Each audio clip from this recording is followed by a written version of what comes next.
Gaza पर लगातार बम बरसाने के बाद अब इजराइल की आर्मी हमास के साथ दो हाथ करने को तैयार है।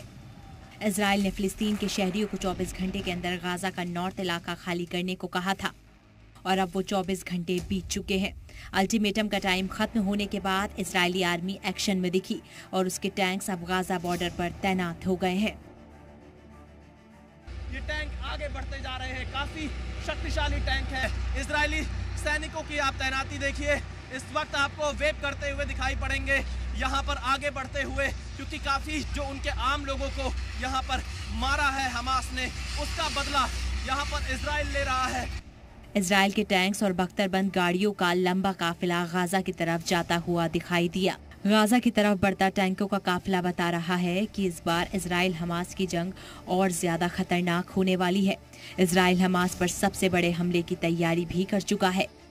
अब आप देखिए टैंक कितनी तेजी से आगे बढ़ता हुआ आ रहा है। यहाँ पर गाजा बॉर्डर से गाजा पट्टी की तरफ इन्हें एक जगह रोका जा रहा है। इन्हें आदेश का इंतजार होगा गाजा पट्टी में घुसने के लिए, क्योंकि इजराइल बदला लेने के लिए पूरी तरह से तैयार है।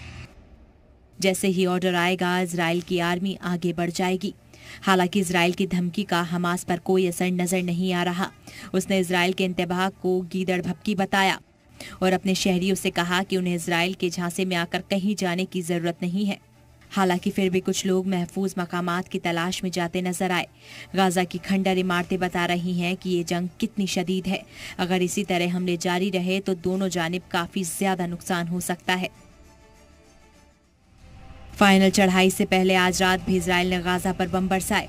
इधर कल पूरी रात हमास ने भी सेंट्रल इजराइल के शहरों पर रॉकेट दागे।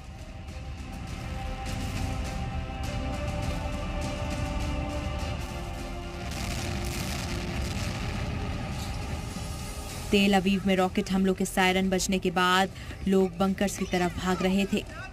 ये ख्वातीन अपने बच्चों के साथ रॉकेट हमले से बचने के लिए दौड़ लगा रही थी। दहशत भरे माहौल में एक जोरदार धमाका भी हुआ। जी मीडिया की टीम जिस होटल में रुकी थी वहां भी हमले का सायरन बजा, जिसके बाद आधी रात हमें अपने होटल का कमरा छोड़कर बंकर की तरफ जाना पड़ गया। बस सायरन बजा है यहाँ पर। हम होटल के अपनी लॉबी में थे और हमें तुरंत यहाँ बंकर में जाने के लिए कहा है। इस वक्त यहाँ पर आप होटल की लॉबी में देख सकते हैं बहुत सारे लोग हैं जिन्हें बंकर्स में जाने के लिए कहा जा रहा है। तेल अवीव में हमारा ये सिटी सेंटर में होटल है और यहाँ पर इस वक्त ये अलार्म बजा है बहुत सारे लोगों को। बंकर्स में जाने के लिए कहा गया है।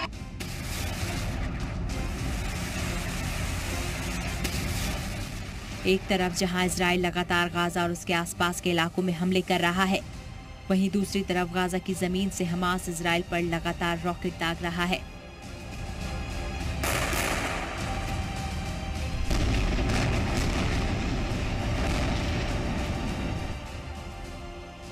गाजा बॉर्डर से संवाददाता विशाल पांडे के साथ ब्यूरो रिपोर्ट जी मीडिया।